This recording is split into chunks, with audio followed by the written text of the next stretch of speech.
दक्ष police news, पहिले खाकी मग बाकी। पश्चिम बंगालच्या कालना पोलिसांच्या ताब्यातून पळून गेलेला आरोपी सुजॉय मलिक याला जिल्हा परिषदेच्या बांधकामाजवळ पोलिसांनी पकडले। माहिती मिळताच गुंडाविरोधी पथकानं सातपूर औद्योगिक वसाहतीसह संपूर्ण परिसरात त्याचा शोध घेतला। सुमारे 1 महिन्यांपूर्वी पूर्व वर्धमान राज्य पश्चिम बंगालच्या पोलीस अधीक्षक कार्यालयानं नाशिक शहराचे पोलीस आयुक्त संदीप कर्णिक यांना कळवलं की आरोपी सुजॉय मलिकला कालना पोलीस स्टेशन जिल्हा पूर्व वर्धमान राज्य पश्चिम बंगाल इथं दाखल केलेल्या गुन्ह्यात ताब्यात घेण्यात आले। त्याला तपासणीसाठी रुग्णालयात नेलं जात असताना तो पोलीस कोठडीतून पळून गेला आणि नाशिकमध्ये लपला।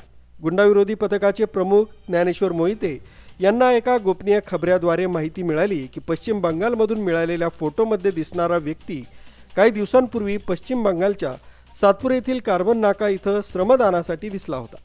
आरोपी सुजॉय मलिक नाशिकमध्ये असल्याची खात्री झाल्यानंतर पोलीस आयुक्त संदीप कर्णिक यांच्या मार्गदर्शनाखाली पथकानं सातपूर औद्योगिक वसाहतीत त्याचा शोध घेतला। आरोपी जिल्हा परिषदेच्या बांधकाम सुरू असलेल्या इमारतीवर काम करत असल्याची माहिती पोलिसांना मिळाली।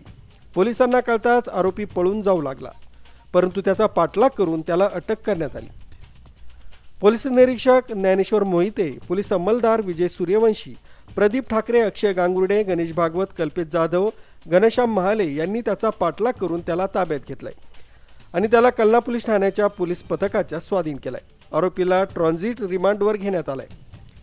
त्याला पश्चिम बंगालमधील कलना पोलीस ठाण्यात पाठवण्यात येणार आहे। पोलीस आयुक्त संदीप कर्णिक, पोलीस उपायुक्त किरण कुमार चव्हाण, सहाय्यक पोलीस आयुक्त संदीप मिटके, पोलीस निरीक्षक ज्ञानेश्वर मोहिते, विजय सूर्यवंशी, प्रदीप ठाकरे, अक्षय गांगुर्डे, गणेश भागवत, कल्पेश जाधव, घनश्याम महाले आणि सुनीता कवडे यांच्या मार्गदर्शनाखाली त्यांनी संयुक्तिकपणे हे काम केलंय। नितीन बोराडे, दक्ष पोलीस न्यूज, नाशिक।